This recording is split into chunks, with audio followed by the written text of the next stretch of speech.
This is my podcast. It has my name on it. We're going to talk about whatever the hell we want to talk about. I got low T. No. Do we want to talk about the debate? I don't think either one of them answered a single question. Except for the golf. The debate was depressing. There was sheer panic on the analyst desk. I was trying to get off of tobacco, so I just blazed one up before. Master class of just dunking. The radicals on either end, it's too much. I can't get into specifics. Is if you're going to complain, do something about it. Vote the number 4America.org. It's one of the most important things you can do as an American citizen. I didn't want to I wanted to introduce you and all that stuff. But also, before I introduce you, I want to do a little PSA from last week. We got a big involvement on some clickbait we had. So I just want to let everybody know, starting out, this is my podcast. It has my name on it. We're going to talk about whatever the hell we want to talk about. If it is CrossFit, somebody was upset that we need to stick to CrossFit. We need to stick to CrossFit. Guess what? We're not going to stick to CrossFit. No. This is, what would you call this, a current events podcast? It's a whatever the hell you want to talk about. Whatever the hell we want to talk about podcast. So we may talk about Yeah. CrossFit some. If you get offended easily and your feelings, you like to air those feelings on the internet because you think people actually care about said feelings when you comment them, you should move along because we don't care. No. They can keep doing it. Keep us in the algorithm. Okay, all right. Well, you can do that too. Sorry. So current events. Yeah, I don't understand these people that get so upset and don't realize you're actually feeding the machine, you moron. Yeah. And so my advice to them would be, don't get upset. Take a step back. Give it 30 seconds.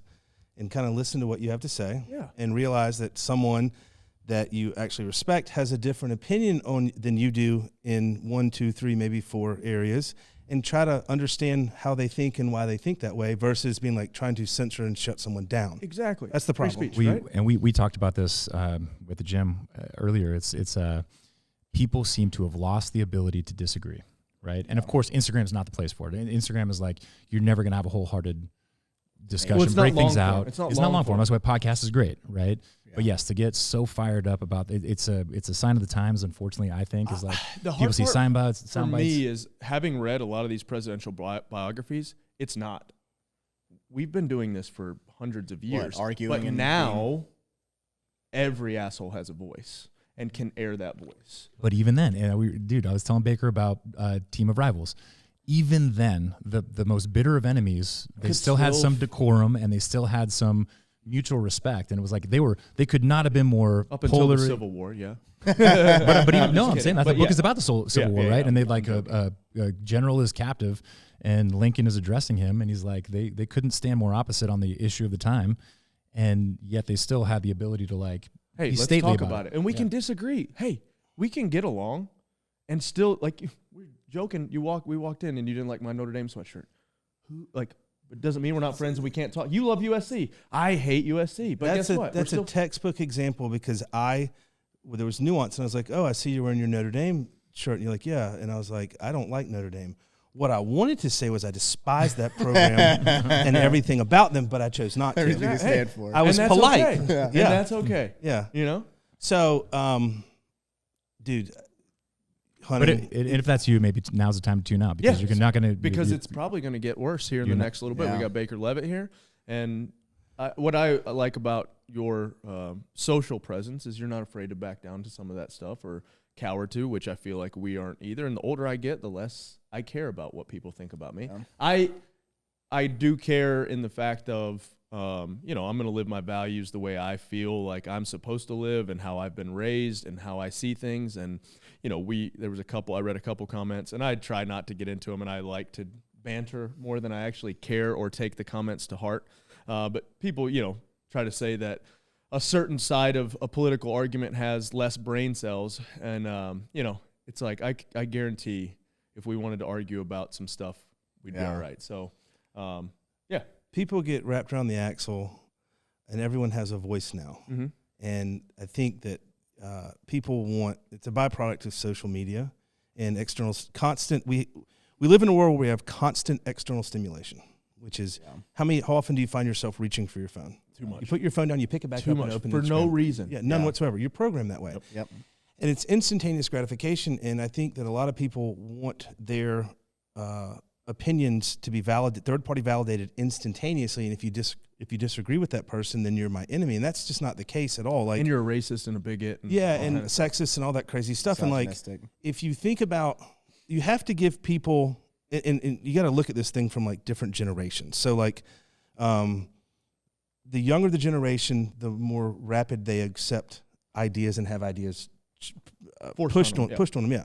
Whereas I'll be 49 in August, and for me, it takes me a second to kind of wrap my arms around things before I like take an opinion. It's like, well, I don't really know what this means. I haven't been exposed to this. And like, if you look at like, say someone in Broken Bow, Nebraska, it's a tiny little town, one of my favorite places to go turkey hunting. Still knock on doors and get access to land. Right. It's awesome. But like, I always kind of revert back to Broken Bow because those people they're not exposed as rapidly. It's a tiny farming town in Nebraska, and they just don't have access to information, different lifestyle choices, whether you're, straight, gay, trans, whatever. Like, they don't see a lot of that stuff. It doesn't make sense to them. Yeah. And it's not that they're saying that you're bad or you're wrong or you're a horrible person. It's just like, hey man, I've never seen a guy that dresses like a woman. Yeah. They don't know what that means. And it doesn't mean we're pretty lucky here. We're not that exposed to it, I should say, in Cookeville. Yeah, but you have to give people time to be exposed to new ideas. So like, if you live in San Francisco, which is a very progressive city, you are exposed to all of the like social trends involving early sexuality and stuff, versus someone that isn't exposed to that. So you just got to give people time to catch up to your ideas. And like my cousin Lizzie, we grew up, same family beach house, had a farm. Her dad's a big time attorney. We all went to private school our whole lives. The patriarchy it's how she would describe her father. And it's like, Lizzie, he provided everything for you. So Lizzie and I politically disagree on everything. And we fight. Yeah. We fight. Like, I'll insult her. And I don't like to insult people, but like, I will take shots at her. Oh, yeah. And she sent me a text when the Israel-Palestine conflict kicked off. And she goes, I'm about to switch sides. And I was like, oh, well, so before that, she lives in New York City. She works for a massive ad agency, and she's like a number 2 there. And she's like, we're leaving New York and coming to Florida. I was like, do not register to vote in my state. I don't want you canceling out my vote. Yeah. I was like, by the way, why are you leaving? She's like, we can't afford to live here anymore. And I was like, I know what you make, and you sound absurd. So for her son to go to preschool, black car preschool, which means they pick the child up, take him to school, $72,000 a year. And then so she moves to Florida and loves it, and still very, very liberal in her political views. But she's like, I'm about to switch sides. And I was like, oh, do tell. I'm curious about this. And I was like, I'm not sure we want you. But she was like, the anti-Semitism stuff caused her just to lose her mind. And I understood that, but like, that's an example of people having different viewpoints, but like, if you spend enough time with someone, I promise you will find common ground. Yeah. And for those listening, like, take time to like talk to people. And like, if you get off social media and if you spend time in this amazing, wonderful country where we live, we agree on 95% of the stuff. Yeah, exactly. There's both sides you can find common ground with. Oh yeah. Like, it's not, it's the fact that if you say one dissenting thing, you're one racist, and you can find it in places. You can find it in places you don't even think you would. Like, I mean, you can look so broad as like the abortion issue. You can look so broad that like even the people on the left, their thought on it is, or I'm not saying everyone on the left, but the general idea is that they want rights for the women. And the right, and I'm not necessarily conservative wants. Exactly for the child, and I don't necessarily not want the rights for the women. It's not like that's not where I'm arguing it from. So like there's common ground there that no one's seeing, and it on the large scale of it, like everyone's trying to do what they think is the right thing from a compassion standpoint. And some people feel differently on it, and other people feel differently. What's interesting about that, like when the Supreme Court overturned Roe versus Wade, they didn't. All it did was give it back to the states. It wasn't a win for conservatives. No, it wasn't a win for liberals. It was a win for states' rights. Yeah. And so what you have there is you have this Supreme Court opinion that was leaked, which is just repulsive, and then you have the media apparatus that spins up, and these people, these activists that are funded by mega donors, they go out and they sow discord. And it's like, no, they didn't overturn anything. There will never be a federal abortion ban in this country. It is a states' rights issue. States' rights issue. And if until they say it's murder, then and if you look at like the Supreme Court rulings yesterday with the immunity thing with Trump, like the media apparatus immediately spun up, and like you have people saying, oh, well, so you're basically saying that the President of the United States can now go assassinate his rivals and order SEAL Team 6 to kill his rivals. It's like, how did you get there? Yeah. Where did you come up with that? All they said was, in acts of official capacity, he is immune. Acts personal capacity, he's not immune. By the way, they sent it back down to the lower court, the D.C. Appellate courts, to determine what is an official act and what is a personal act. So, like, that's one of the things that's really unfortunate. I would challenge anyone listening to take an additional 30 seconds and read 30 seconds further down the article, and just don't rely on headlines. The headline. Because, that's what's – and then, like, the Chevron deference, which came out, which is absolutely fantastic. The Chevron deference basically says that federal agencies and unelected bureaucrats don't get to make rules and laws for us. Executive, yes. Yeah, so, like, anyone listening, like, why would you want an agency who's not bureaucrats that weren't elected to tell you what to do? Like, the mask thing, like, so the CDC, like, can't just say you have to wear a mask, or the ATF it has to be an executive order from Congress. Yeah, and the ATF, like, can't say bump stocks are illegal. You don't, and I'm not a fan of bump stocks. I think they're kind of silly. Yeah. But, like, you don't get to say that. I don't own one. I never will. But, like, who are these people? And then, like, the Fisher case, like, which is another kind of play on the Chevron deference. It's like a lot of the January 6 people and a lot of Trump's charges in the D.C. court were based on 1512C2, which is a statute, whatever your opinion is on what happened there on January the 6th and all that stuff, like, the Fisher defense, 1512C2, like, you have to go and, like, physically destroy, like, ballots and things like that. And that was overturned. So you have federal agencies, the DOJ and FBI and stuff, like, they're charging people with crimes they didn't commit. And I don't care who you are, what you've done. Like, we have a legal system, like, and it needs to uphold the Constitution, and we need to follow the laws. And, like, you can't charge people for things they didn't do. Or that was laws against. Let me hold it. Can we pause right there real quick?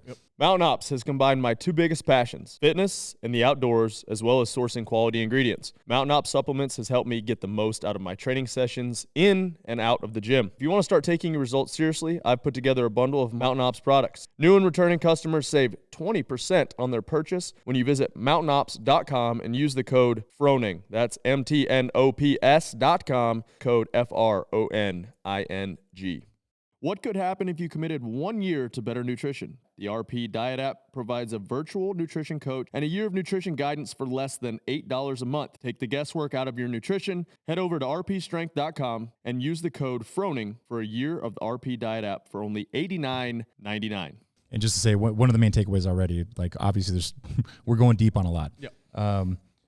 But my big takeaway, first of all, obviously, is, like, also the fact that I think the people probably don't get this, but behind the scenes, like, Rich and I are not aligned on many things. I've learned so much since being here because we can have productive conversations. Yeah. I can learn more about things, and the key takeaway is to learn. But I think, what if we reset right here, talk about who Baker is and why he's here? Yeah. Because then it ties into ultimately what we're trying to encourage also, and why Baker really came, is that you can have arguments on the internet. I encourage you to educate yourself and have discussions, but then ultimately you have to vote. And nobody's telling you on this one how to vote, but there's something he's organized. Before we get to that, you brought up Team of Rivals. So I read obviously it's on my Instagram as a highlight, what books that I've read about presidents. And then, so I read a book.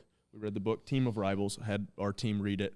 I'm still not done. It's a great book. We read the unabridged. You're reading the unabridged version. Listening to it, but yes. Super long. It means they don't take out any of the fluff. Like, it's dense. You guys got all learned up here. I know, right? So after that, I went back because I kind of read that one out of sync from where I was at presidentially. So I went back, read Polk, Zachary Taylor, and then it was hard to find some of those middle ones. So I went back to Lincoln because I'm listening because I'm writing so much right now. So I listened to Lincoln, Light in a Dark Time. John Meacham, great book. Both of those books show Lincoln as very just, his opinions changed throughout years. Like, he wasn't this static guy. He did listen to his inner circle. He did change his mind. He seemed like a good human being and a human. Composed his inner circle intentionally exactly with detracting. To get differing opinions. He had Democrats, he had Whigs, he had the Republicans at that time, which is two completely different parties now. They've actually switched. But anyway, I then read The Real Lincoln. Forget D. Lorenzo maybe, and it is almost Confederate, not propaganda. I don't want to say that, but it's very paints, and Lincoln expanded the executive branch more than any president to his time, and it's tough. It's good to get differing perspectives. Is what I'm getting at. Is like, we do hold Lincoln on this pedestal, and you look at Lincoln, and he emancipated the slaves and helped with the 13th Amendment and all this stuff. But early on in his political career, he was for freeing the slaves or not freeing the slaves, either way. And if he did free the slaves, he wanted to create a whole different country where black people could go. And so I say that to say people do change their opinions, and depending on the times, and politics are politics, and sometimes things have to be, there's give and take, right?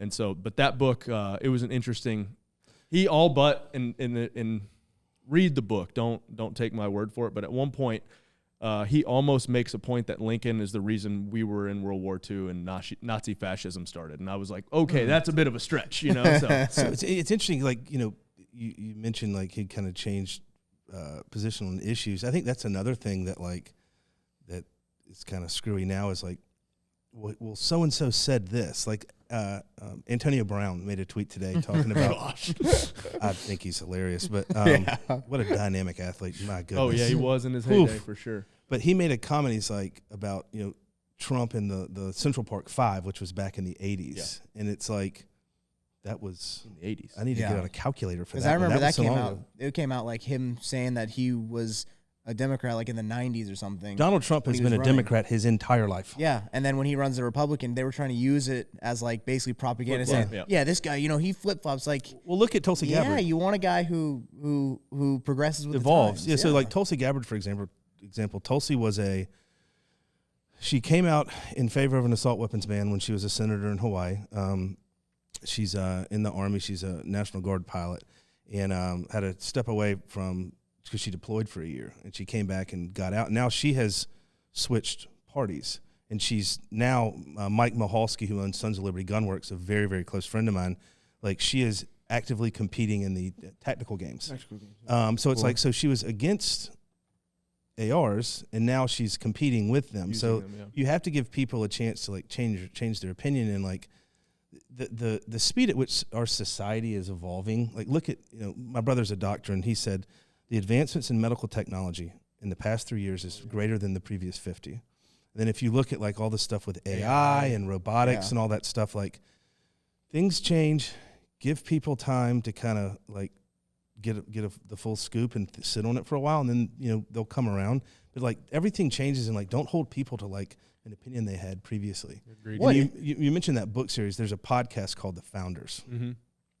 And I highly recommend, if you like that, he's got, I think, 300 episodes out now, and he's got a bunch on the presidents and other like figureheads of industry and stuff. And like, did you listen to that? Dodge, I've already made a list of other books that I'm going to read, like different people that I want to read. You said that's a podcast? The Founders Podcast, what he does is he reads all these books. I thought you guys listen to that. And then he goes in and like highlights it. Yeah, it's like clip notes. It's so fantastic. I thought you guys were listening to that on the Ohio trip, you and Ben. What did you guys listen to? Is it a Meteor thing? Long Hunters. So what you said assault weapon. What do we consider an assault weapon? I don't really know what that means, to be honest. I don't really think an AR is an assault weapon, though, right? So AR assault rifle. Yeah. What it really stands for is Armalite. Yeah. So it's just it's an AR. It's an assault rifle. That's what it is. That's what it's designed for. It's designed to high capacity magazine. Yeah, 30-round mag. Because it has a 30-round magazine. Is that what they? To me, no. It is an assault rifle. Okay. I don't care what anyone says. I'd look at it. I own a bunch of them. That's an assault rifle. That's what it's there for. Like, I don't hunt on the AR platform. Nope. I grew up. I do with that SIG. That new SIG is Yeah. That's 6'5" or that 300. Well, I've got a Q. Q. I got the fix from Q. Okay. Which is on the AR platform. Yeah. I do like that Dude, for that's pigs. 6'5", and that 300 win it'll do some damage on it, Scott. But I traditionally hunt a bolt gun. Rifle. Yeah. I mean, this is a bolt gun, but that's what I grew up on.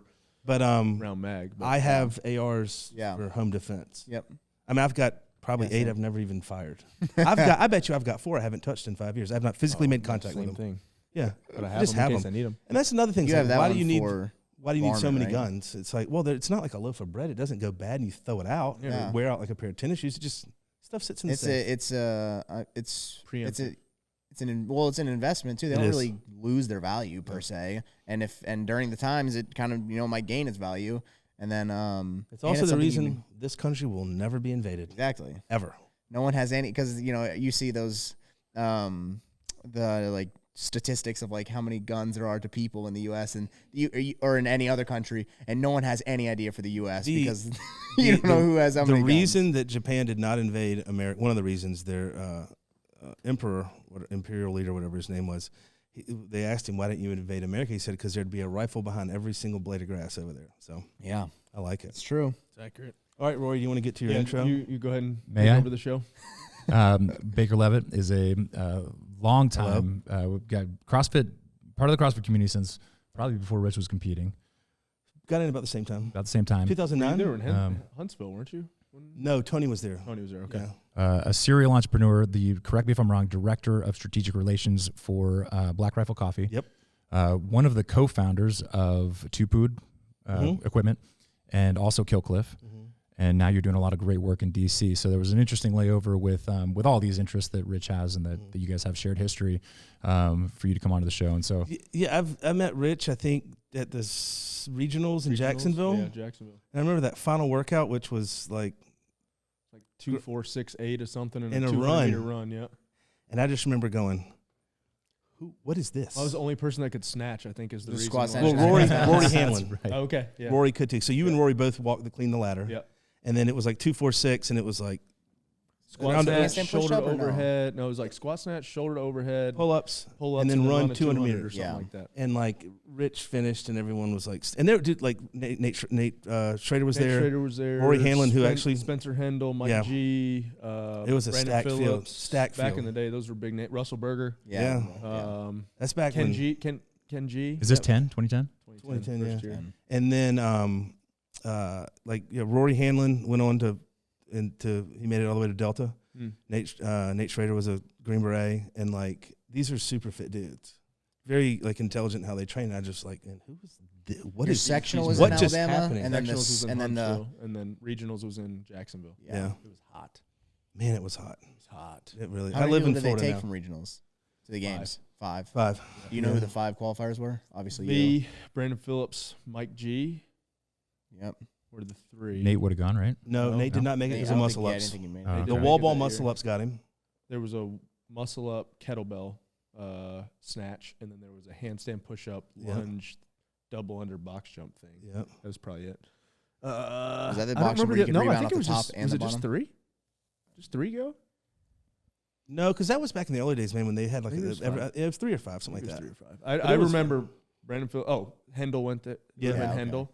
Me, Hendel, Mike G, Brandon Phillips, and then missing one. I don't remember who the other one. I'd have to watch the 2010 games to figure out probably. Yeah. I'm sure on Facebook there's probably a picture of the leaderboard or picture you guys at the podium. And then that was the year, or was it the next year when they had the monkey bars? No, the next year was the monkey bars. 2011, and it was Killer Cage, 7 front squats, 1,000-meter bike. Josh Brooks, Bridges. Josh Bridges.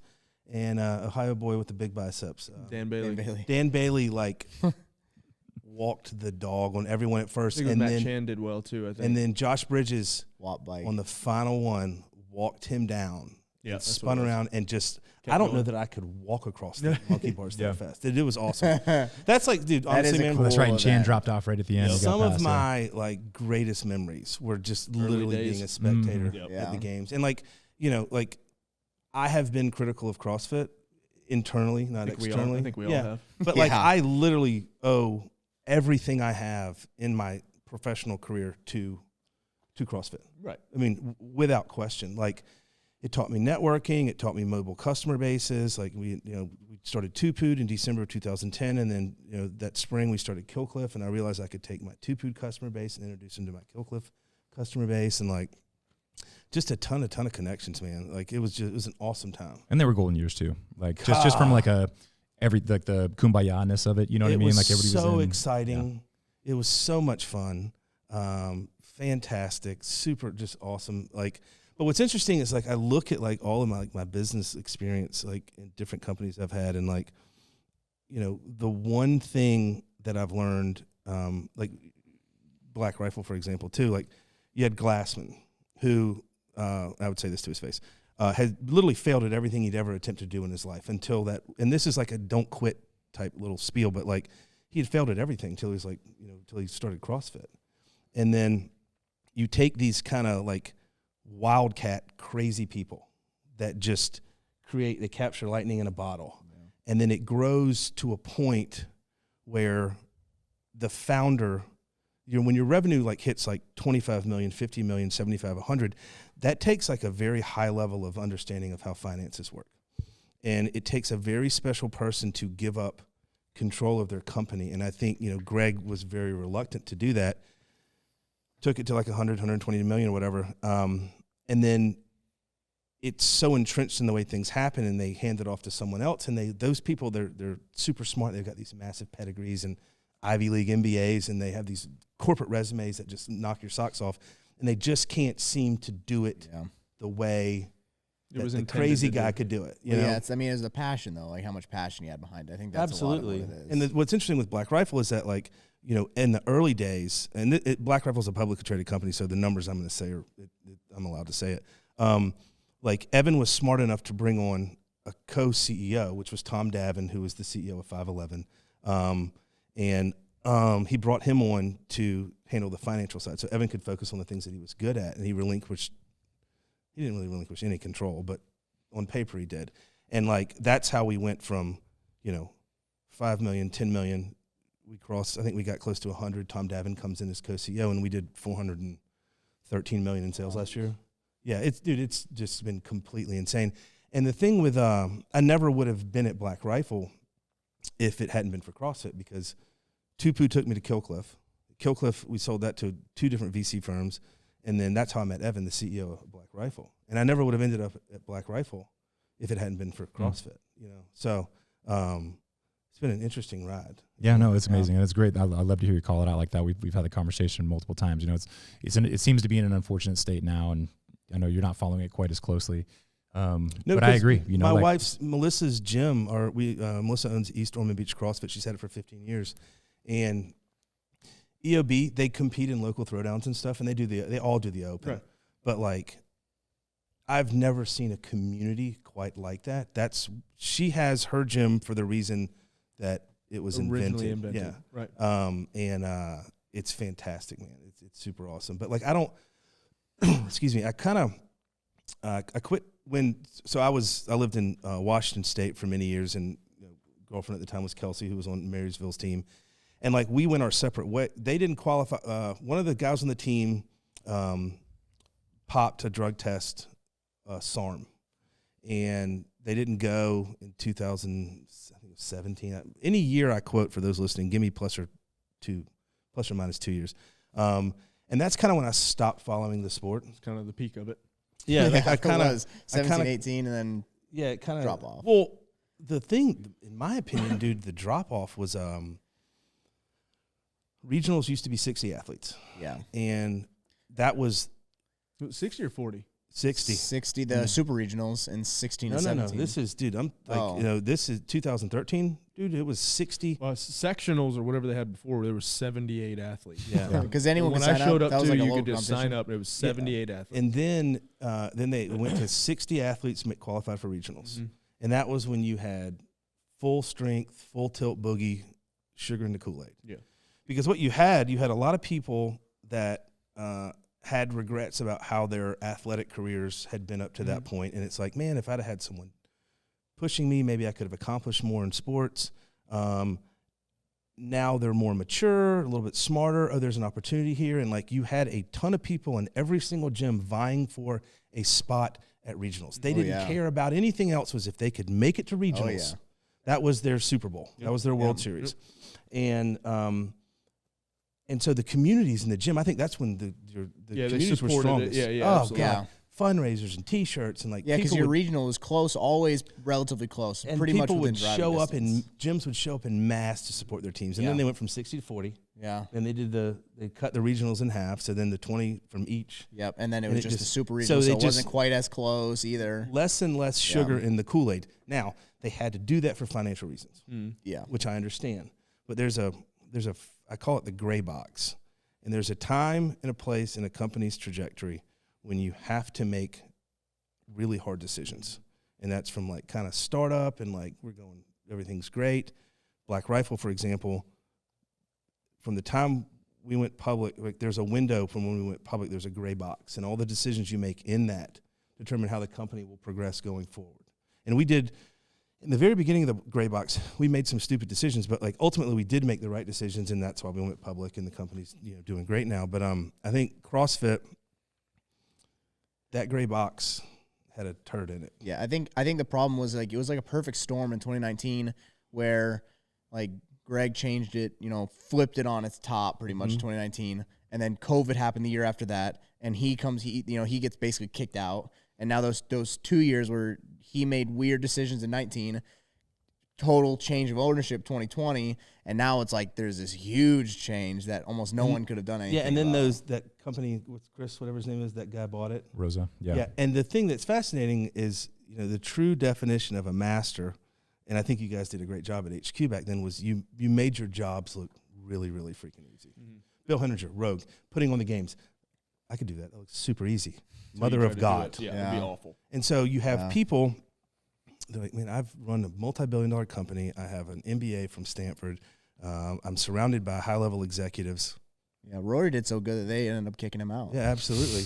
We can do this better than them. I think you're making a great point, right? And it's like because it was purchased, and I think there's a million other side conversations, but you guys were, the media department was let go before it was purchased. That was one of those decisions that Glassman did. Yeah, that you're kind of like. That was then one of the. I mean, at one point the social channels were shut off. Shut off. And they had like the movie finished from 18, and he's like, don't even put it out or something. Yes. Like, shut it down. I'll say, previous to that, there was zero affiliate support. Yeah. Zero. And so, like. That's why when Greg was getting pushed out, everyone's like ready to, like, okay, we'll jump ship. Everyone's ready to jump ship. Yeah. When it comes to training flooring, durability is the most important factor. With Regapol's established 65-year history, the decision for our studio flooring was simple. Made from recycled tires, Regapol floors are indestructible, durable, and easy to install, and has less smell than other rubber flooring products on the market. To purchase, go to roguefitness.com and search Regupol. That's spelled REGUPOL. Get strong, grow durable, and unlock your potential on Regapol rubber flooring. Recover faster, breathe easier, and increase your endurance with Airwave's scientifically proven performance mouthpiece. If high-intensity or interval-style training is your sport, try their patented endurance mouthpiece. I opted for the Mayhem 2-pack with one of each. For podcast listeners only, save 15% of your purchase at airwave.com/Froning. That's airwave.com/Froning. That's my all one. It takes my is a one little big beef. Well, because they're also trying to cut costs. Yeah. And they're like, if you, this is expensive and this is expensive. I think like when you guys did the open announcements, like the ESPN truck, $250,000 for the truck to be there. Well, we can get rid of that and do it on an iPhone and everything will be the same. No, it won't, and it's not the same, man. No. It's completely different. So it's one of those things where like you have people that don't have experience in things making certain decisions that probably aren't the best, and they insulate themselves. But you made a comment about affiliate support. That has always been my beef with CrossFit HQ. Like I totally believe in free markets. I'm a free market absolutist. Yep. And those that are meant to succeed will succeed, and those that are meant to fail will fail. And that's kind of an ugly thing to say, but not everyone's meant. It's not your God-given right to be successful in business. Not socialism or communism. Between 2008, 2010, dude, I lost $15 million in real estate. I lost everything I had, and there's no guarantee that I was going to succeed. I didn't blame anyone. The real estate market crashed, and I think people expect that. But the one thing I do think that they could, should, would do a better job of is offering some degree of support to affiliates. And Melissa has, voiced that opinion to me many times, because business is what I do, like invest in companies, buy companies, and sell companies and stuff. And like, I stay out of that business, because I want Melissa to have her own independent financial identity regarding her business. And like, I don't want to be like, hey, you're doing all these things wrong, let me take this over, because that's not at all. But some support with like leases and how to read a lease and what to look for, and like, because there'll be people that I want a big gym, and I'm a coach at this gym that's great, I'm going to leave and open my own affiliate. It's super easy. I'll get 150 members. I'll charge them $150 a month. I'll make $30,000 a month. I'm set for life. No. It's not that easy, friend. So, but that's how we got here, was through CrossFit. And I will go on many rants and tangents as we progress. And that's what the platform's for. I will shift us in places that I want to go. Don't you worry. We do that anyway. Too. So that's how Rich and I met. Yeah. And what a winding road. You mentioned real estate, but you've done a million things. I'm interested. Yeah, I think Tupid was my first sponsorship ever. Is that right? Yeah. I was gave me some shorts. Rich's first sponsor, which was 6 pairs of shorts, I think. I think so. That's a massive deal for Rich at the time. It was. That was the start of the sponsored athlete with, by just wearing their apparel and showing free off stuff. the brand, Hasn't paid for shorts ever since. No. And the photo of you going up the stadium and sandbag on your shoulder. Yep. I was like, man, this is such an awesome photo.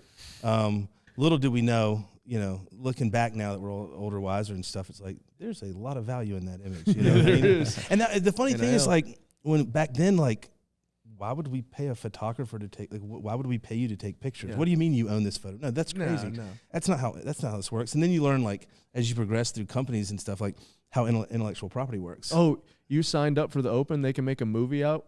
A movie out of you and not 100%. Pay you a dime until later. It's fantastic. That's great. We've all grown. But what did you say? But it worked. But it worked. And I'd say, like, that's back to your black box, right? The way that I pictured in my simplistic view of business in the world is that, like you said, these big wigs bought it. They're used to, hey, I'm going to hire the most diesel powered. Well, analytics to some degree, but they didn't realize it was extremely dysfunctional, but the dysfunction worked in a very unique way. That's why it was successful. That's why it was successful. And they bought the dysfunction and then tried to put all this structure on it. And right now they're, tripping up quite a bit in multiple areas. What normally happens when you have people like that come in, those are systems and process people. And the last thing, you don't want someone from the tech world going into another business that's not tech related, because tech is driven by systems and processes. You're not really selling tech to your average day consumer. You're selling it to other industries, other big companies with a bunch of other data people, data nerds analyzing it. And that's normally the kiss of death, man, is you get a bunch of hyper analytical people. Yeah. They come in like, well, we can do this and this and we'll analyze this. And it's like, yeah, but you're not looking at the utility that comes from like the organic component. Mm-hmm. Like systems and processes are great. People are involved. Yeah, but if you don't have an organic component to your business, you're just a systems and processes person. You're going to fail. And if it's a startup, you're not lasting 90 days. Yeah. And this is maybe a stretch to make the connection, but just like on the Kumbaya side, and somebody said this to me recently, because there is so much chaos. Like even at the beginning of the conversation, we talk about international politics and national politics, but it feels like CrossFit is so political right now, and people are so everything's a hot button, everything right? is politics. And everything. The advice that was given to me, which is hearing you talk about your local community, is the same here. It's like run away from that online world and run into an affiliate, because Mayhem's the exact same thing. Yeah, like I'm having a bad day because I'm looking at some online argument that's taking place or some move that was made. And then you walk into the walls of the gym and you're like, oh, dude, the magic's like, it's still happening. That in boils a very down beautiful way. It boils down to like face-to-face interactions with other people. Yeah, it's true. Is that phone, which mine's over there, that thing's the devil? Or the fact that like that at the base level, like CrossFit doesn't need HQ. And there's some members, and there's a lot. There's a lot of members who will come to me and they'll be like, "Oh, did you hear about?" They want to talk about it. But 99% of them, like my wife goes to the 8:15 class. These people drop their kids off. They came to do a CrossFit workout and they don't give a shit about the rest of it. The thing that I thought was crazy was when they put out that statement to affiliate owners a couple years ago. I think it was in the heart of the pandemic, and they were talking about don't call the bar a women's bar anymore. Oh yeah. And I would like to talk about that for a second. Yeah, and it's like, so you're saying but that's what it is. It's a women's bar. Yeah, that's what it's always It's not been. a men's bar. Yeah. And it like men have bigger hands than women. That's why it's a smaller diameter bar. I mean, there's exceptions. Yeah, I mean, I can't hook grip. I mean, I just squeeze. I can hook grip the axle bar. Yeah. I'll have you know. My man. I really thought that they were going to go the direction they were going to be like. I was like, oh man, they're going to go there with the men and women's fields and women competing and I was like, I welcome it. Like, I would love to see that. Like, I think you can do it. I think you can. Well, dude, listen, man. I think it's the same rules as the Olympics. Listen, I don't. What are the same rules? If you've been a certain amount of time.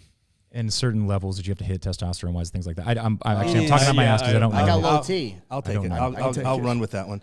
So it's basically saying now what they're saying, as I understand it, is that if you started hormone therapy after puberty, no good. Can't do it. Okay. Because like I haven't squatted heavy. I don't lift heavy like I used to. And like I just walked into the gym yesterday, and you have a powerlifting background.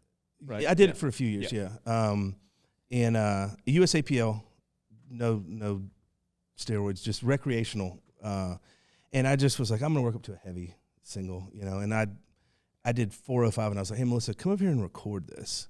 And she's like, why? And I was like, just if you're recording it, I'll perform better. And I did 405, and it looked like 135, and I was like, that's kind of embarrassing. Why did I have you record that? Like, but my point is this. I will go today. We're in Tennessee. We're in Tennessee, right? Yeah, Tennessee. I'll go set the women's back squat record in this state. Cold bore. I won't take a warm up. Give me one lift, and I'll set the women's state record. Yeah, I'm pretty weak on the weaker side for men on the teams at the games, and I would win every lifting event for the females and the individual every year. Have you ever? The only woman that's ever beaten any guys in anything was Tia on like those crazy stuff. The crazy Australian stuff. But she I'm thinking like the squat clean ladder where it was nuts. She cleaned 270 or something. I got beat by several women on endurance events. So I'm not talking about endurance events. I'm just talking about 100 max barbell events. What was the gal that was a doctor? Julie Fouché. Julie Fouché. Like she smoked a few guys in the run, and then Tia. Anything involving like Briggs, weird paddleboard stuff, like Australian really things. Good at, really good in and a good swimmer, great swimmer. Yeah, but like the whole like the women's in sport thing, like I really thought they were going there, and I was like, man, this is gonna be bad. This is really gonna be bad. And then you have people that like we're talking about like instant gratification, like they're like we should have a separate category for different athletes and based on like how they identify. It's like, do you know what that would cost? Yeah. Do you have any idea how much money that would cost? It's crazy. For like for the 1% or the 0.5% of people who actually would compete in that. Yeah, there's not many. No. But yeah, I did think they were going to go women competing against men at one point when they put the barbell. Don't call it a women's bar. Yeah. Why? It's their bar. It's their bar. But was there any context or just pretty much that?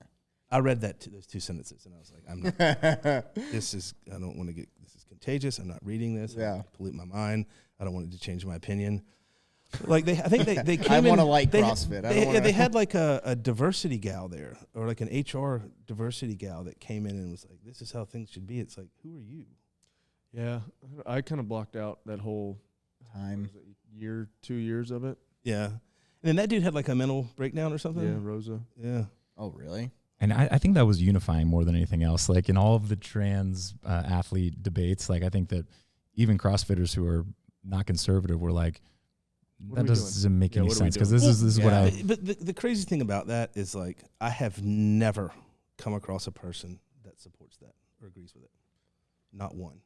I've never met anyone that's like it should be this way. Now I got a couple people to introduce you to. Really? Yeah. That think that like dudes and chicks should compete against each other? Yeah. Really? Yeah. No.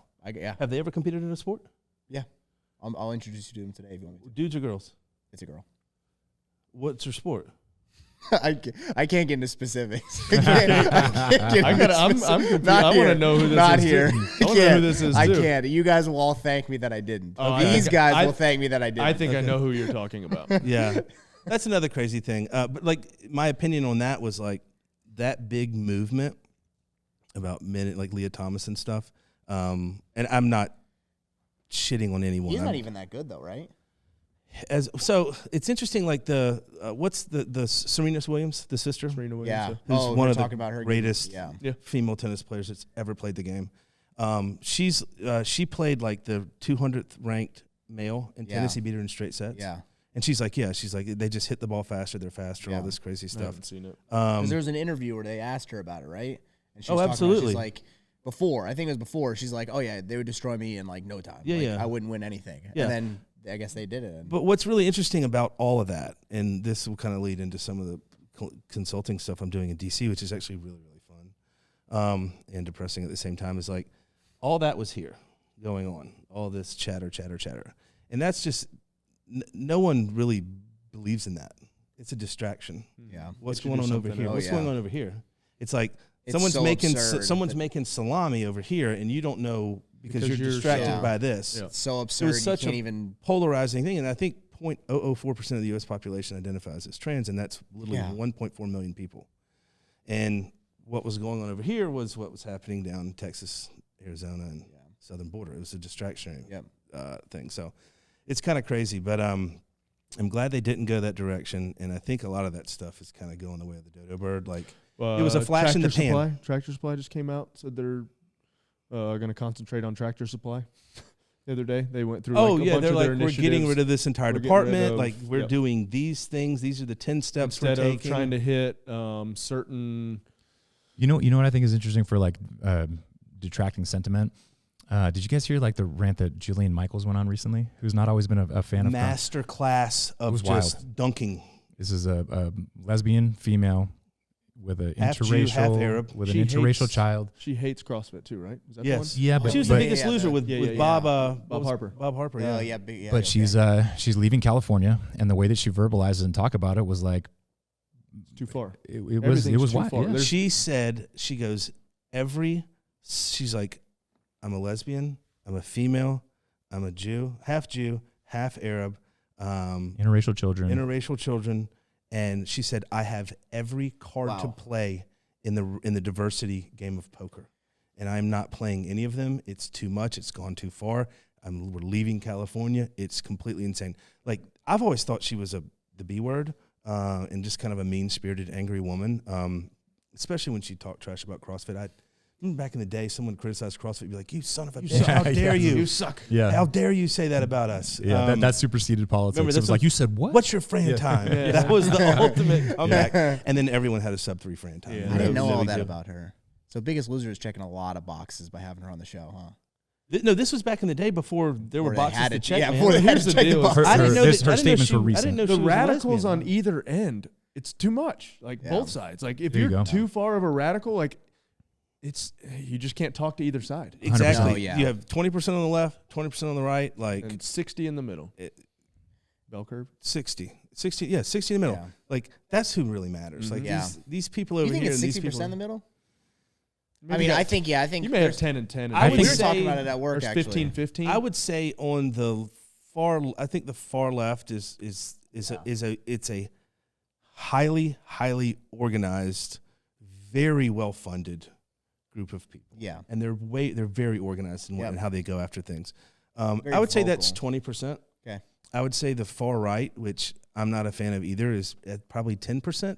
Very disorganized, not funded, not smart, not organized. They're not. Mostly redneck. So the far left, like think about this, like you have foreign governments that put insane amounts of money into these super progressive issues. They're basically trying to destroy our country. There's no one outside of the U.S. that's putting money into conservative issues to help strengthen America. So, like, who wants to see America fail? You think like China and Russia, all those countries, absolutely. But what countries have enough money and want to see America succeed? There's nobody, like there's not really at all.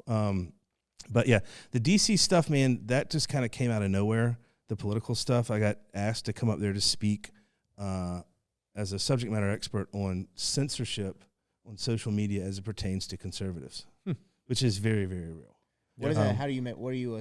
Why are you a subject matter expert? I've been doing that for 15 years. I have been a part of companies that through social media have sold over $1 billion worth of consumer packaged goods. And that's not an exaggeration. Like what makes you a subject matter expert on the censorship part of it, like doing the censoring or being censored or being censored, or how to not get censored. Basically, being a voice for conservatives on social media and just seeing what's happening and how you can't. So basically, big tech wants control, and they will shut down People that disagree. dissenting opinions. Yep. They do it every day. I mean, it happens nonstop. And so I was presenting facts to them, not like opinions or emotions. I was like, well, this is, conservatives are scared to speak out. Okay. They're scared to speak out and like state their opinions politically and religiously because they don't want to get their accounts taken down. And a couple lobbyists were in those meetings, and they were impressed with what I had to say, and they kind of reached out afterwards and like, hey, can you help us with a couple programs? And I was like, what are the programs? So the first one was a program called Smokeless Vets, which I'm working on, and the goal of Smokeless Vets is to get 1 million veterans and active duty service members to quit smoking by 2030. And what we learned there's a study in Switzerland, one in Sweden, and there was a study in England. And it shows basically that lozenges don't do anything to quit smoking. Nicotine gum does absolutely nothing to help you quit smoking. And then the patch, nicotine patches do absolutely nothing to help you quit smoking. And the data shows that the most accurate way to quit smoking is transitioning from cigarettes onto other forms of nicotine that are less harmful. Like you told a story about your dad who'd been smoking for 30 years. God, I forgot. He used to fire him up at the games. Oh, yeah. Coors and cigarettes. Coors and cigs. The finest interview I ever did was in the bed of seniors pickup truck at the South Central Regionals one year. And then you said he did a Zen the other day. Yeah, one of the pouches. Nicotine pouch. Yep. And you got Zen, you got Velo, several of them. But like he hasn't had a cigarette in how long? It's been a couple months, yeah. Yeah, so it's working. So that's kind of thing. And then if you look at like the VA, and what the VA, they have, like if you go to a VA clinic, like you will literally see a poster on the wall that says if you feel the need to fire up a cigarette, text stress to this number. And they spent probably $20-30 million on that campaign, and it's like there's no person that has looked at that poster and been like, "Hey man, I'm going to text this number. It's going to help me quit." Cigarette, yeah, it's absurd. Yeah. And what the current administration is doing is they're trying to basically limit alternative forms of nicotine, like vapes and things like that. And they did it in California outlawed vapes, and like the number of youth that have picked up smoking has increased over 30%. So what we're trying to do is just basically get a bunch of veterans and active duty guys to quit smoking, transition off of cigarettes onto other forms of smokeless tobacco, which is much better for them. And then the second project, smokeless tobacco or just smokeless nicotine, like just nicotine. Smokeless tobacco, so like Zen or vapes and stuff like that. Like it's like much no easier. Tobacco or just no smoke necessarily. Transitioning off smoking tobacco onto smokeless tobacco. Okay. And then there's a bunch of studies that support that. And then the other thing that I am super passionate about is Vote4America.org. Vote, the number 4America.org. And that is basically getting people to register to vote. And it is, we're not saying endorse a candidate. We're not endorsing a party. It's just vote. And we're focusing on the hunting space, 2A space, and the veteran space. It's one of the most important things you can do as an American citizen. It is your duty to vote. And to the point about you're saying, like, either your bell curve that you're drawing out, I do believe in, whether it's CrossFit or politics, that you've got this massive vocal minority, right? And maybe there's an evil, system behind it, maybe not, but the people that are always fighting, I believe that most people are extremely rational. They're well thought out, and I don't like you said, there's the extremists who fall on either side. People just want to be left those alone, are the voices man. that you're hearing, right? Yeah. Those are the voices that are loudest. They make the most noise. And unfortunately, blow Angela's mind with some of these numbers. Sorry, my contact's acting up. But the people, like the hunters specifically, who are not registered to vote. We're going to get into that. I heard the numbers that you put out on your other podcast. It blew my mind. So, man, you're all messed up right now. Is it red? Yeah, super. I think you're fine. Sorry, I was. You got to make it. I was trying to get off of tobacco, so I just blazed one up before. Yeah. If you look at the number of licensed hunters in this, and I'm going to quote some swing states. So the state of Pennsylvania, swing state, there's a Senate seat up for grabs there, and it's a swing state for the presidential election. 515,000 licensed hunters did not vote in the last election. Crazy. Ohio, which has produced 5 presidents, 620,000 licensed hunters. Virginia is very much in play right now in this election.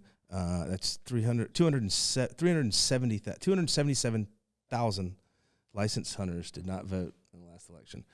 Wisconsin, swing state, 338,000. Are these voting age 18 hunters? plus. 18 plus. Resident, not non-resident. Hunter and angler combined. Yeah.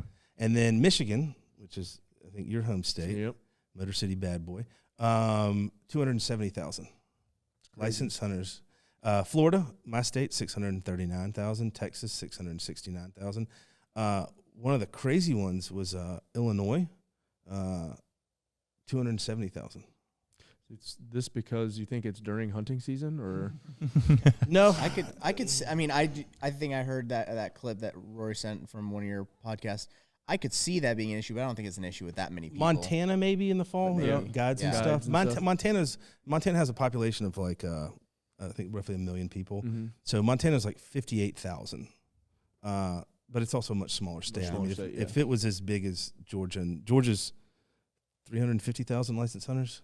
It's crazy. And here's a crazy thing about this is how you'll hear people say so many people. So I think that it's bizarre. I think you have most licensed hunters are men, and they lean conservative, and very Southern men are prideful. We don't like asking people how to do things, and if we don't know, we'd rather just like we don't return things that don't fit. We just throw it in the corner. I just you know what I mean. Like a lot of that stuff. Yeah. So I think it's people don't know how to vote. Pride thing. The number one thing is that people feel that their vote doesn't matter, and they feel that the fix is in and the government's going to empower whoever they want. I personally think that's a cop-out for being just lazy, man. Yeah. So it's like, listen, it doesn't cost you any money. It's free to vote. It should be a federal holiday. Mm-hmm. And it's your constitutional, in my opinion, duty as a citizen. 100%. And you should vote. Yeah. But to add some more color to that, so Lauren Boebert, who is a firebrand, I'm not a personal fan of her or her style of politics, but she won her congressional seat last election by 30 votes. Where's that at?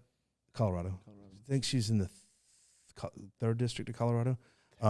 Brandon Herrera, one of my very, very good friends, just lost. He's a gun YouTuber, and massive following. He's got like 4 million YouTube subscribers. He ran against a sitting Republican running up for re-election in the primary named Tony Gonzalez, and Brandon lost that runoff by 407 votes. They spent $10 million. He spent $1 million. And it came down to 407 votes, and there was a massive storm in Texas on election day that prevented people from getting to the polls. So vote early. You know, if you don't want to go to the poll and wait in line, vote early, figure out how to do it. Yep. Yeah. State of Montana, Tim Sheehy is running for a Senate seat against a gentleman by the name of John Tester.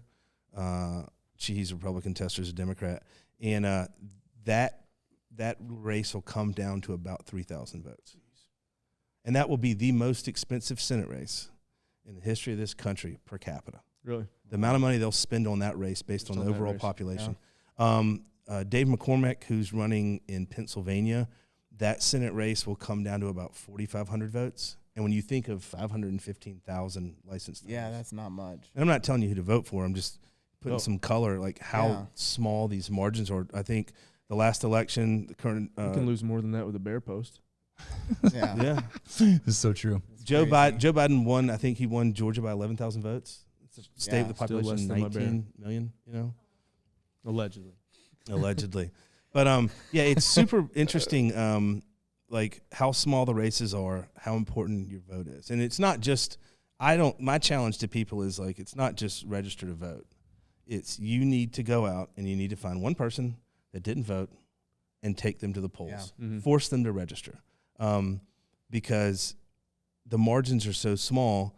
If you could turn literally 2% of the licensed hunters in this country into voters, 2%, it would be an absolute landslide. Mm-hmm. Yeah. One way or the other, if they all, you know what I mean? Well, if you don't, somebody else is going to make, and You know, we were having this conversation the other day. I was talking to Foster, and he took it from somewhere, but he's like, whoever gets elected, their morals are going to affect legislation. So you need to think about that. Yeah. Well, the thing that I always think about, like we talked about on the last podcast, I wore the Let's Go Brandon hat. You did? Did you? And it was just and no shirt. I saw that. Funny and kind of a joke. No, it was not funny. People were very upset about that. You ruined a lot of people's days my by grandma wearing a hat. My grandma sent it to my dad, and he didn't want it. And he's like, "Here, you can have it." And I thought it was funny, so I wore it. That's all there was to it. And then you asked me, said, "Well, who are you voting for?" And I said, I don't know because I haven't read their policies yet. Yeah. And that is the truth. I will read. There's a lot. There's like, I was thinking about this on the way here. I was like, you can do one of those internet surveys where you just like, hey, who do I pick? And you where you answer the questions. Totally not fixed. There's a few different levels to it. There are the majority of the people who are going to watch the highlight reel of the debates and stuff on Twitter. That's the majority of people who are going to vote. Do we want to talk about the debate? and then you have the people who are going to watch the long form of the debate. And that's a little bit better. At least you're watching the whole thing. But how about you watch the whole thing, and you watch the whole thing, you listen to what they have to say, and then you go and research, did that actually happen? Because I'm not going to say neither of them lied. They both lied. Yeah. Like, they both lied about, sure. or stretch the truth, at least. For sure. And write down a couple things that you're like, okay, I care about that issue. I'd like to see what he did on that. I care about that issue. I'd like to see what he did. And I know that you're like, the whole Vote4America thing is like, get people to register and drop the barrier to entry. And I'm not trying to raise the barrier to entry for people, but in my opinion, I think along with your duty to vote, it's your duty to vote for the things that you actually support. Yeah. Like, you want to vote for what the things. Well, and that trickles down. Like let's take the. What are you voting for? Yeah, sure. Because there's also lots of local issues too, right? Yeah. Like, I've been guilty in the past, certainly. With, like, I was crystal clear on what I wanted to do at a presidential level, but then I'm like, school board administration, not really sure, way more. Something to that. I voted for the midterm election in the midterm elections for the first time this last year. Your local elections are way more important. Yeah, way more important. And if you look at sides, one side is putting a lot more money to local elections than they are. Well, I mean, you have the Soros Open Borders Society, George Soros. That's what they basically try to, and this is a political statement and I don't care. They put radical district attorneys in office. That is what they do. If you look at the attorneys that are at the state level that are trying to prosecute Trump, they're all funded by Soros. Alvin Bragg, Fani Willis, they all get millions of dollars from those guys. So they attack local levels, because then you have some of the stories coming out of like Virginia and places, like during COVID, on what these school boards were trying to do to kids. It's like, this is insane, man. And I'd be willing to bet that 99% of the people listening to this podcast have no clue who their local elected officials are. Like, not the first clue. Not a bit. None. And I'm guilty of it too, because I could not tell you I couldn't name one elected official where I live. Mm-hmm. But you need to get involved in your community. If you're going to complain, that's the thing. Is if you're going to complain, do something about it. Yeah, if you're going to about your rights being trampled on and all this stuff, you got to participate in the process, man. Yeah, absolutely, absolutely. How much of it have you guys dug into this? Is like just apathy, right? Because and I'll give you this election. Just all the staggering numbers you just gave of like hunters in particular.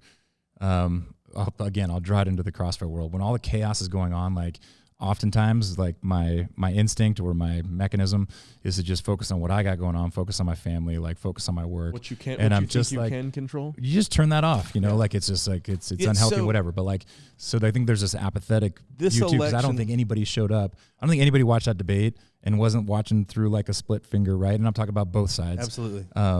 And so for people, sometimes they're just like, I don't like that or that, and shit, I'm out. So I have two really bad choices. Yeah. And I've never done this before. I'm gonna take a bathroom break. I'm sorry. Continue. You are getting older, so it's okay. Are we keep going, or we edit it? Yeah, keep going. Okay. Now that he's gone, this election, the voter turnout on this election, like the apathetic people, will be at an all-time high. Oh yeah, for sure. People are just sick of it. They've been beaten into the ground by it, and that is by design.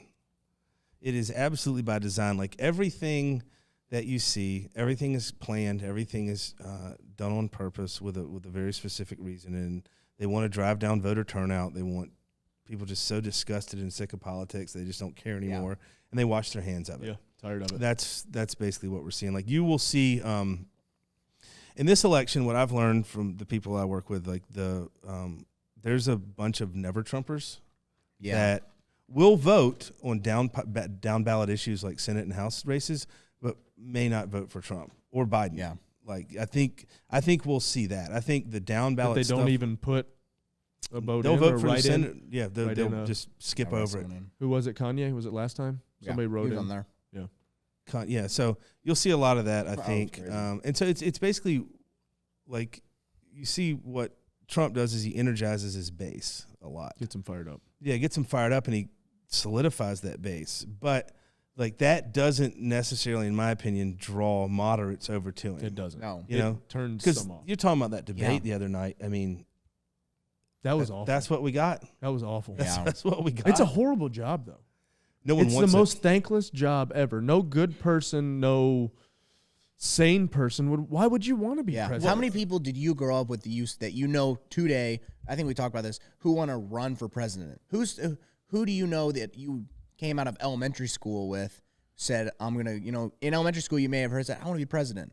And then you get to middle school or high school for sure. I didn't like half the people that ran our student class. Most people. But I didn't want to do it. No one says that anymore. No one's like, No. I want to be no one says I want to be president. No, it's not at least at like a normal level friend group. Like you're talking like you're thinking of people like Joe Biden, who's like pretty much done politics his whole life. 50 years. He was bred into it almost, and then it's all he's ever done. Like those are the people who are in those positions. I mean, Trump's a little different, but not really. He was still like an elitist. The thing with Trump is like what I ask myself is like, why would a dude that's worth billions of dollars want to do this? Exactly. I think a lot of people need to ask themselves that question.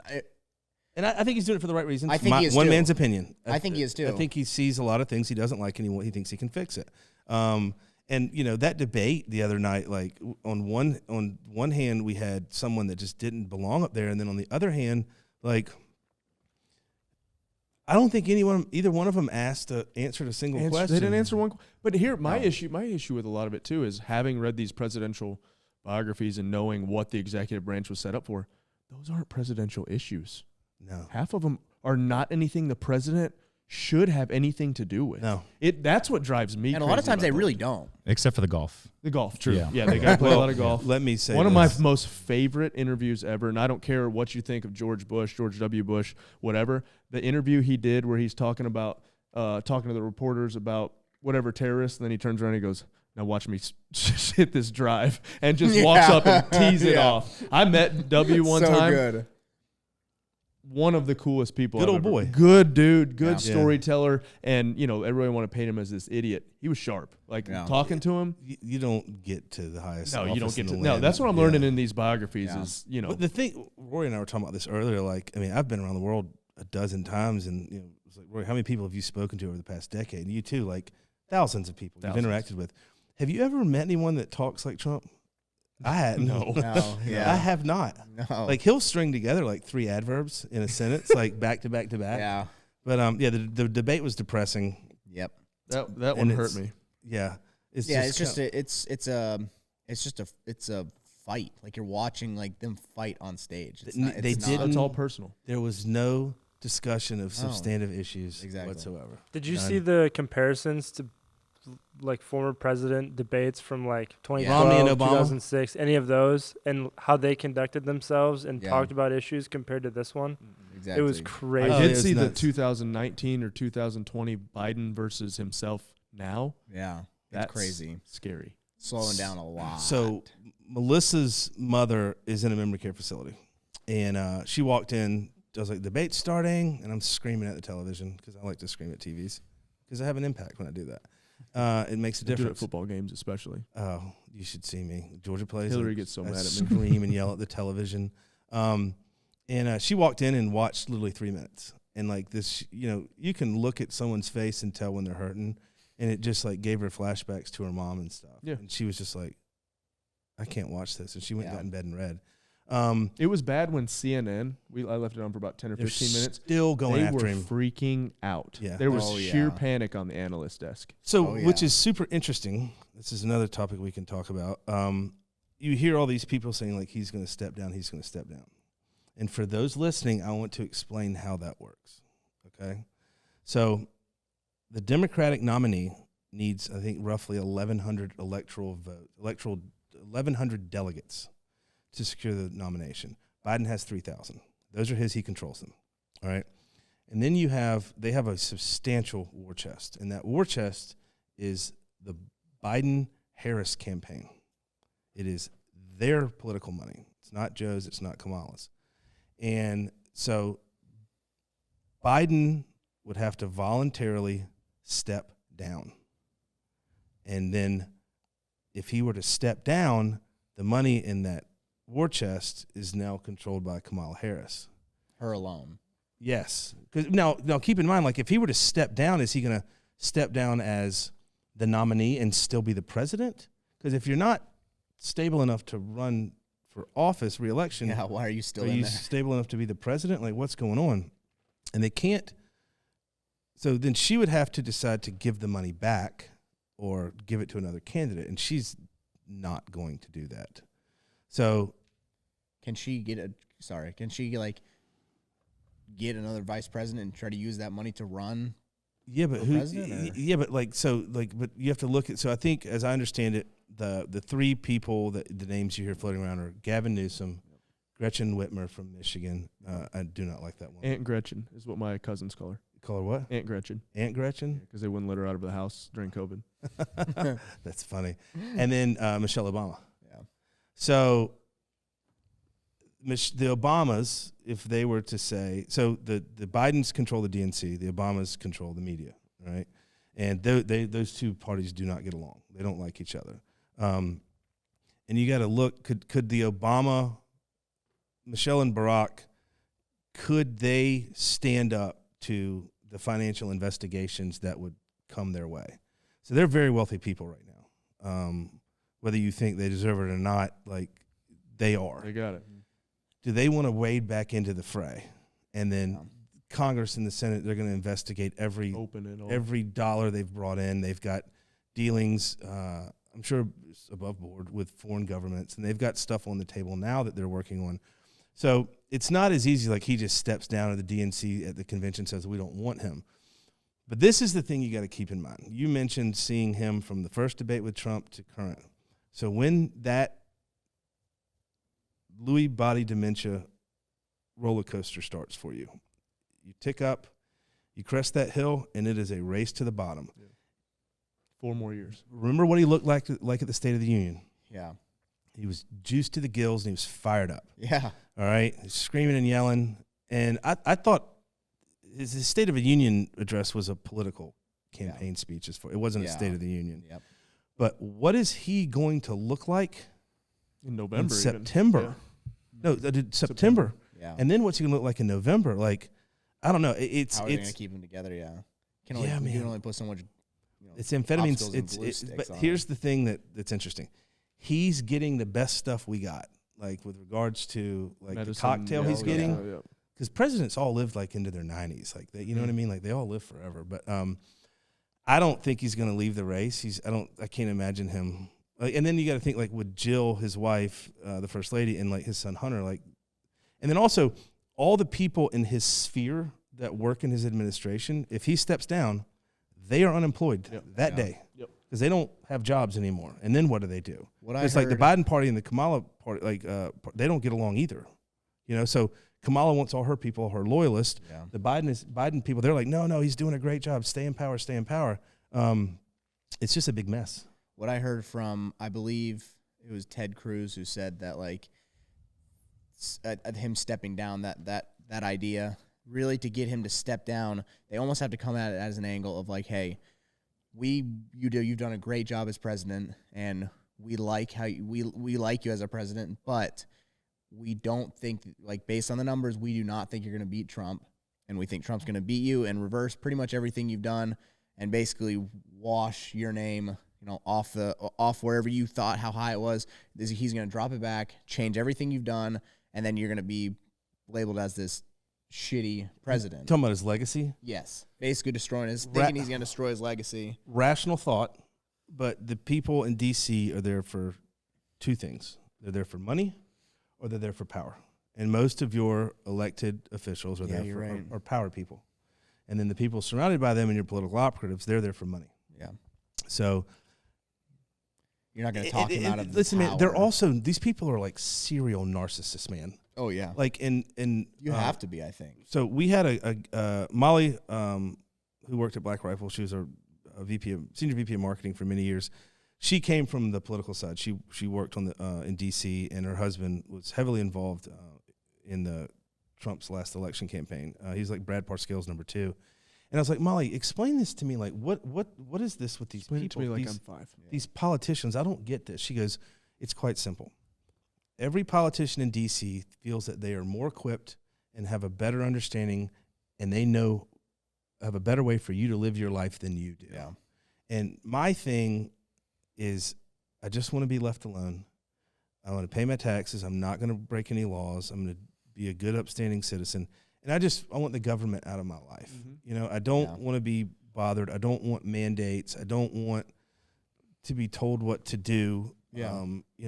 I want everything to go back to being normal. That's kind of the whole idea of America, really and truly. That's the whole thing. That's why we got in a fight with the British. Yeah, exactly, for 2% taxes, right? Yeah, and like now look at tea and other things. Yeah, I think it was 2%. I think. I mean, it's all kind of there's more than that, but yeah. It's no taxation without representation. Yeah, like there's all kinds of stuff, but free to worship however you want to. Yeah, and I want there to be a separation of powers, and I believe in 3 branches of the government. 3 branches of the government: the judicial, legislative, and executive.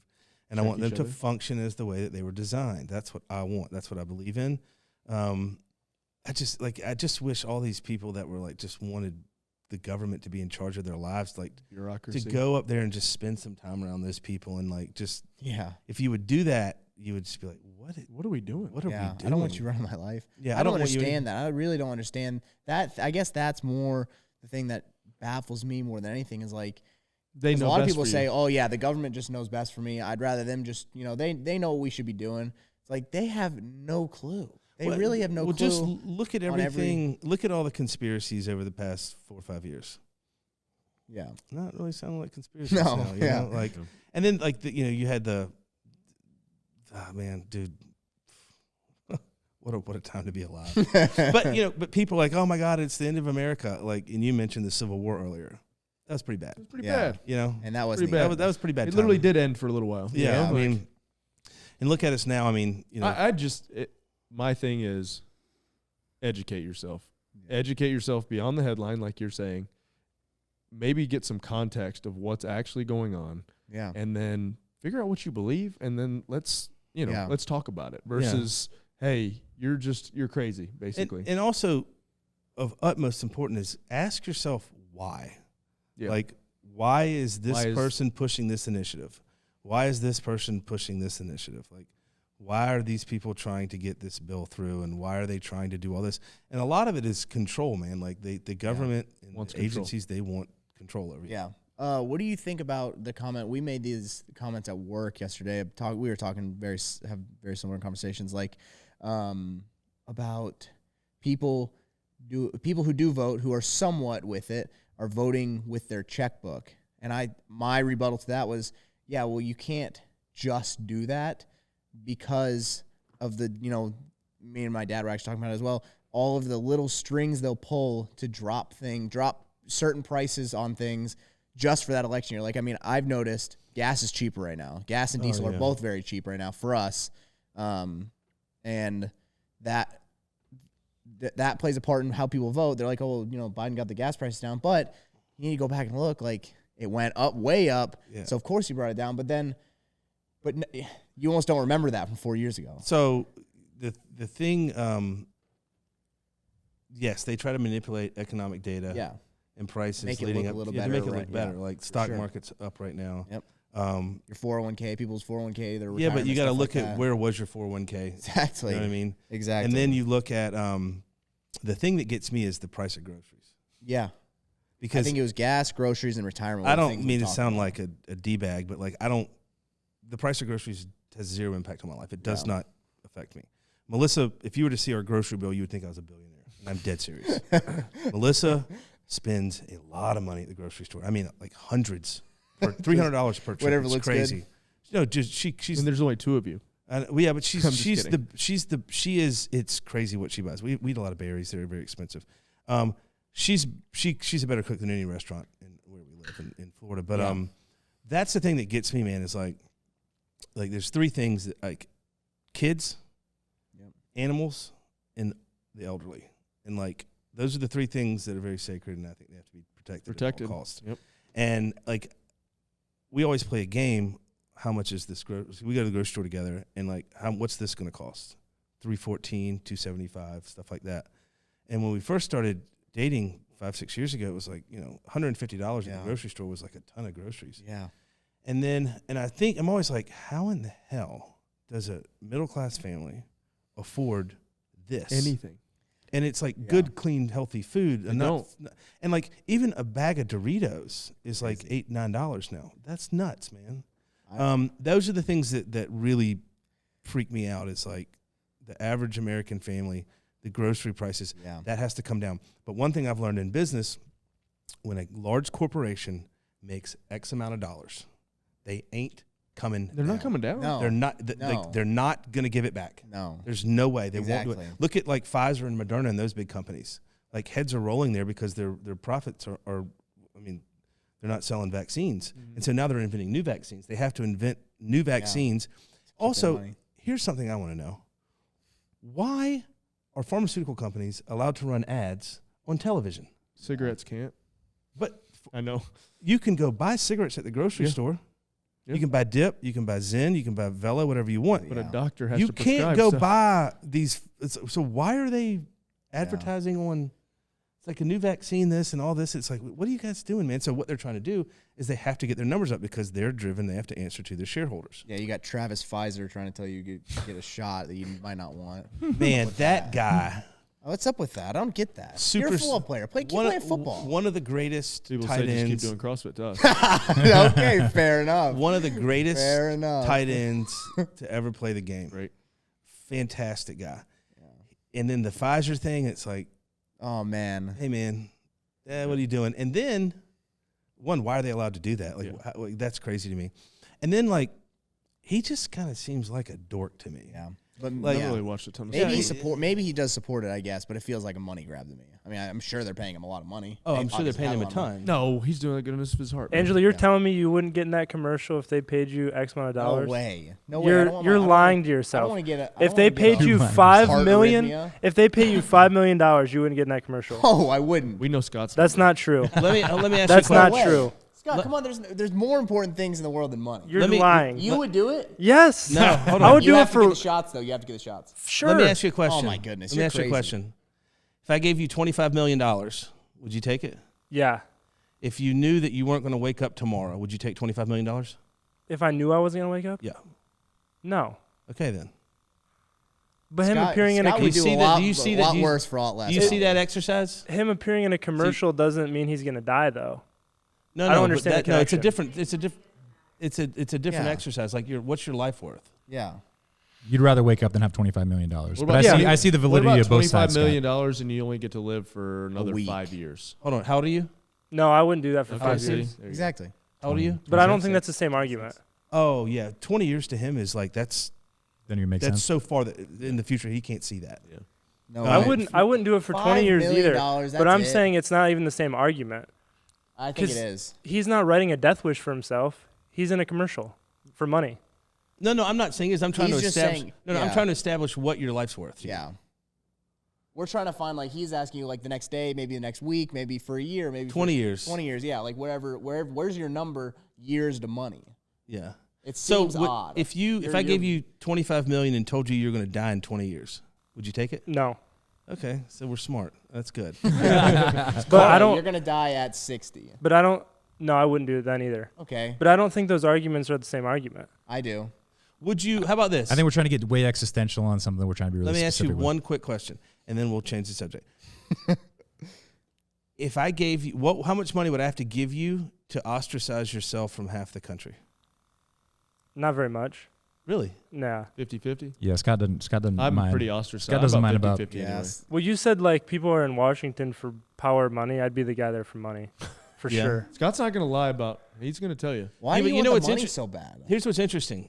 You have a good life. No, you've got something better. I'll tell you this. So Carl Icahn was a legendary financier, a god king.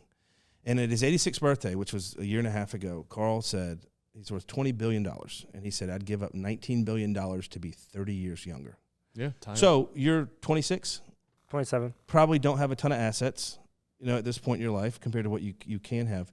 But the thing that you have to remember is you have the most valuable asset of anyone in this room. Time. And that's time. Except Angelo. He's got more of it. How old are you? 24. Oh, Jesus. That's the most valuable asset known to man is time. Because when I was your age, all I wanted to do was be like a millionaire. And then I became a millionaire, and it's like, what would I give to be 24 years old again? Yeah. And I'm not saying know what I know now. I'm talking about just go back to that time. Dude, I'm 49. What do I have? I've got, 30 summers left? You're in the back nine for sure. Yeah, I'm in the fourth quarter, bro. It's good knowing you. Yeah. I've got 30 summers left. Yeah. Roughly, But it was, sorry, personal beef real quick. This is kind of like a tangential to that, but to your point about the advertisements that are being served to you, like if I'm watching Hulu and I get another AIDS commercial, or thank you, God, it's not just me. And hymns, and I'm sitting next to my 13-year-old daughter, and they're trying to sell me boner pills, and I'm like, I don't know who they're targeting, babe. I don't know what that is. I was getting that ain't for me. Tons and tons of AIDS stuff, and I was like, Melissa, what's going on with my profile? Making it come back. Yes. I get my blood drawn every other month, but I'm like, what is this? I'll tell you what's also funny is like in Florida, there's a lot of these like 50+ residential communities, rampant. STDs, rampant. STD outbreaks constantly. The retirement homes are terrible. Yeah, so you get the retirement communities. So you get served up all these like STD ads and stuff, and it's just like it's crazy. What is going on? Let me bring this cesspool. Let me. Sorry, this is another hard right turn. But so to maybe even this conversation out, or maybe not. But my first question is the other thing you hear, right? Like people put so much stock in who it's going to be, and the extremist on either side is going to be like, oh, the country ends tomorrow if so-and-so gets elected. Yeah. For millions will the die. right, it's the Biden, and for everybody's the going to die. And the economy is going to go to shit, whatever.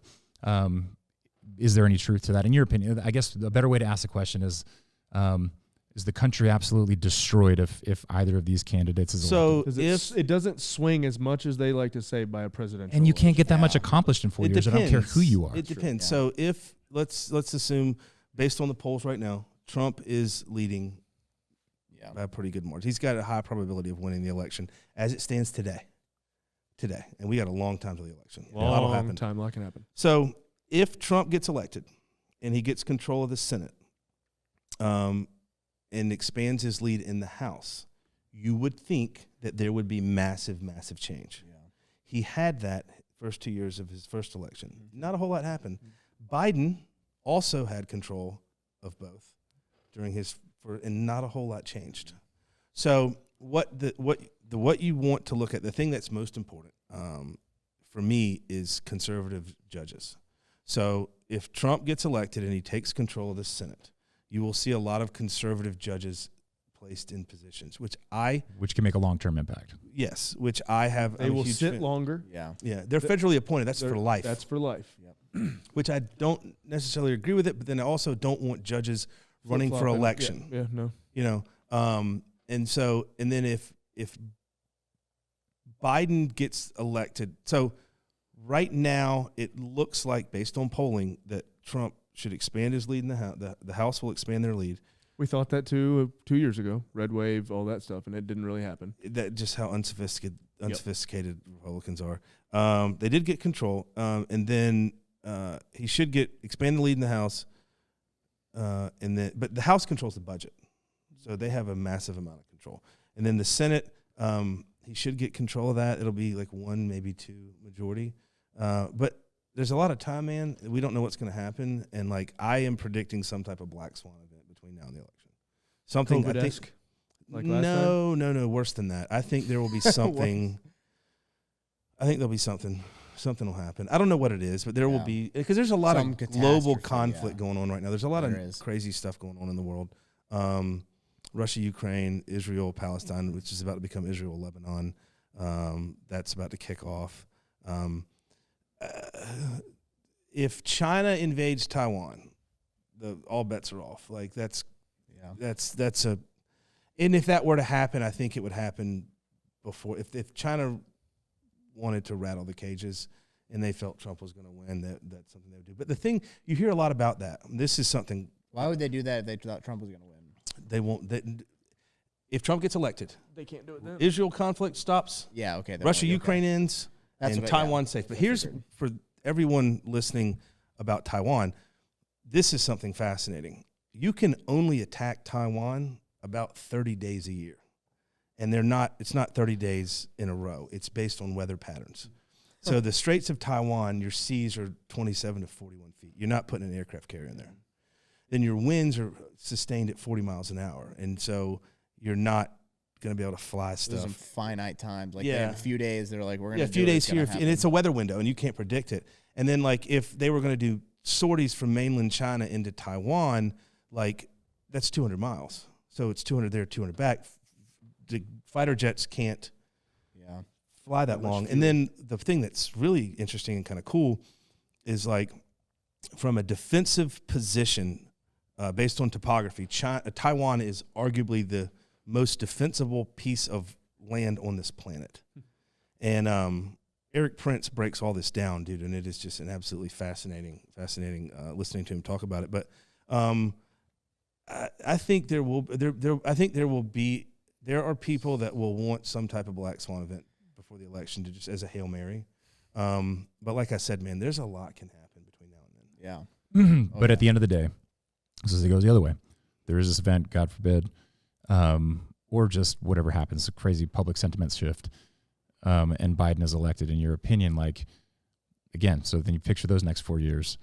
I guess I'm just trying to draw the picture of, like, people have this crazy fatalist view of world's going to end. So and that's why they put so much stock in it, and that's why they, like, fight so What will happen if Biden gets reelected? There's been one of the problems, the previous 4 years. You mentioned probably what will happen. Things, I think economically, things will get really bad here. Yeah. And then Rich, you mentioned, like, the 20% on the left and 20% on the right. If we could remove the vindictive people from this equation, I think we'd be a lot better off. I think it would be a crappy time in our nation's history, because, like, the guy in office now, I mean, you're talking 4.5 years from now. Is he alive? Yeah. Mm-hmm. Can he live that long? Then what happens? I want people. But I'm not making a case for it. I don't want to make it sound like just like I think that extremist view is the way that I want to view my life. If Trump wins, that would be better for people like me. Less government involvement, but also I think Trump gets elected, the media apparatus ramps up. But also, like, a lot of those, like, Hail Mary, like, weirdo investigations, like Trump-Russia collusion and a lot of that stuff, it's, like, out the window now. So I think people are kind of numb to the media, and they're like, hey, man, like, shut up. No one cares. I think a lot of people are that way. Yeah, so it'll be interesting either way. Yeah. What's your other question? Well, just for the sake of the conversation being a little bit more, I love having even-headed people here, and we talked a little bit about this before we started recording, but just calling out also, like, so yes, definitively Trump in that debate beat Biden, but that's like Rich beating me in a workout, in my opinion, right? Yeah. And so just also calling out, I always think that it's really interesting that, or I think that people have really attached themselves to the party, which is fair, right? But then I feel like a lot of people who are just so gung-ho Trump, it doesn't really fit with their values or ethics. Yeah, the problem is that's the big problem that I have. I agree with you. I agree with you on that a lot. There's just no middle ground anymore at all. One thing, it's lesser of two evils. Yeah. Which is unfortunate. I think that if kind of talked about our last three elections is you're voting against the person you don't want in office. Exactly. But I think that one thing that I am worried about with so, like, if you look at the German army in World War I, that is arguably one of the top 3 fighting forces in the history of the world. the U.S. military and the GWAT, no one will ever hold a candle to superiority like that. Then you have the U.S. Army in World War II, which would be number 2. And the German Army in World War I was a force to be reckoned with. And if you look at the difference between the German Army in World War I versus the German Army in World War II, what happened? German Army World War I was based on meritocracy, and it was skill set and how good you were at your job. The Nazi Army in World War II, those people were put in positions based on loyalty to party. Okay, and I do feel that Trump winning this upcoming election, I am a little bit fearful that he will surround himself based on the constant attacks, and previous his previous administration. He will try to insulate him, and I don't necessarily think he's going to put the best people in the positions because of, like you said, there's no middle ground. It's like, well, he wants guys that are going to back him no matter what. Well, they're not going to turn you're not going to have some dude listening to a call with Ukraine and all of a sudden become a whistleblower. Yeah, and just trying to undermine everything he does. It's like a little bit of paranoid almost. Yeah, a lot of paranoid, and I would be too. That's if I could have like one wish, like 3 wishes. One of them would be that like if all the bullshit could get peeled off, and it's just give whoever the guy is a chance. That's what I'd like to see, because I would really like to see what he could do, what Trump is capable of doing if he had the support of the country. If everyone's like, all right, I'm going to give this guy 12 months. Yeah. I want to see what he can do. I do think he would do some amazing things because Trump's policies are sound. Yeah. They're solid. That's the hard personality. Part. How do you get past that thing? Like, so I was in Mar-a-Lago. I was at Mar-a-Lago a month ago, and Trump came out and like he had this presentation speech he had prepared, and he was like, "To hell with this. Let's ask questions." And he sat there and answered questions for an hour and a half straight. And I was just kind of watching him, and I was like, he's an entertainer. Yeah. You put him in a room full of people, and his goal is like one of the greatest forms of flattery is cracking a joke and people laughing. Yeah. It's addictive, entertaining people. And he's an entertainer. And my buddy who I was with asked him a question, and I know for a fact he did not know what Richard was talking about. Richard was asking him about a central bank digital currency. And I know he does. Why'd you ask? He doesn't know what the hell that is. He answered. I don't know what he said. He rambled, but he gave an answer. Mm-hmm. And I think that's one of the things, that he's an entertainer. Yeah. He tries to make people laugh, and you put him in front of people. Like that's one of the things in the debate. Like if Trump had a crowd and he'd gotten some zingers on him. He feeds off it. I think the debate, I think his performance in the debate would have been worse because he's going to play to the crowd versus the actual issues. And what he should be saying, Yeah. He's more trying to make fun of Joe than he needs. If he'd have hit Joe with like some type of little swipe, like when he said, "I don't know what he said," and I'm sure he didn't know either. Yeah. Like the crowd would have laughed, and then it'd have been like, "Oh, I want to get more laughs out of these people." Yeah. So everything that they're doing, like the judge in the Manhattan case putting the gag order on him, it's the best thing ever happened to Donald Trump, because he can't talk. Yeah. He can't. There's certain things he can't say, so he has to focus on other issues, and then. At the debate, muting his mic. So instead of talking over someone, he had to sit there and listen to what he said and come up with an answer versus interrupting and screaming. It was a whole lot better, in my opinion, because it almost like gave Joe the time for him to screw it up, and then Trump can say whatever he wants, which he didn't. He did a poor job of answering the questions. In my opinion, he didn't answer them as well as he could have. Well, because the thing he said, they'd ask him a question, and he'd just default to like, "I did this, I did that. It was my administration." Yeah. Lowest this, lowest that ever in the history of the world. Yeah. Blah, blah, blah. It's like, I've said it 1,000 times. If he'd say we 50% of the time instead of I, he would have been elected that last. He could have taken a chainsaw to everything that Joe Biden said in that debate with facts. Mm-hmm. Yeah, he really could have. He wants to entertain almost. Yeah, and here's the fun, and this is kind of crazy. Debates mean nothing. Nothing. So in the 2012 debate, Mitt Romney said, no matter what happens, 47% of the people are going to vote against me. Mm-hmm. And elections are won in the margins. Yeah. Mm-hmm. And it's interesting. And those margins are people who aren't voting right now. Yeah. So if you're listening, vote, and register to vote. America. Vote, 4America.org. Educate yourself and vote for things that you support. Yeah. I mean, anything else? Well, I mean, I feel like we go for 3 more hours, but it's probably that was perfect. That's probably a great stopping point. Oh, I could definitely go another. I could talk myself for 3 hours. Yeah, y'all could leave. I've noticed that about you. I could just sit here and talk. Yeah, this was good. I enjoyed it. Yeah, heck yeah. Thank you for coming, bro. Yeah, making the time. You got to catch a flight too. Yeah. Get out and vote. In an electric car that I hope will make it back. Let's go. Yeah. Have you ever driven an electric car? We don't really have chargers up here. No, I refuse. No, I'm just kidding. That's the first one I've ever driven. I used an electric chainsaw today. That's awesome. You should get in what kind? Dude. Milwaukee. It's awesome. Battery powered? Yeah. Have you ever tried to cut anything really tough with it? I mean, it was a freaking tree over the dudes who are like pros who go up in the trees, they've got their big saw, but then for all the limbs and stuff, they carry one of those. I'm not saying I would never replace a steel chainsaw for like real cutting down trees, but I'm talking limbs, stuff that fall down on fences or down on trails. Incredible. We have that DeWalt one. DeWalt one. We have that Yeah. DeWalt one on Kroger's. You going to Kroger's and Walmart's after this or what? We have that DeWalt one. We have that in a case 6, so it's a 6-inch disc. Yeah. And a quickie saw?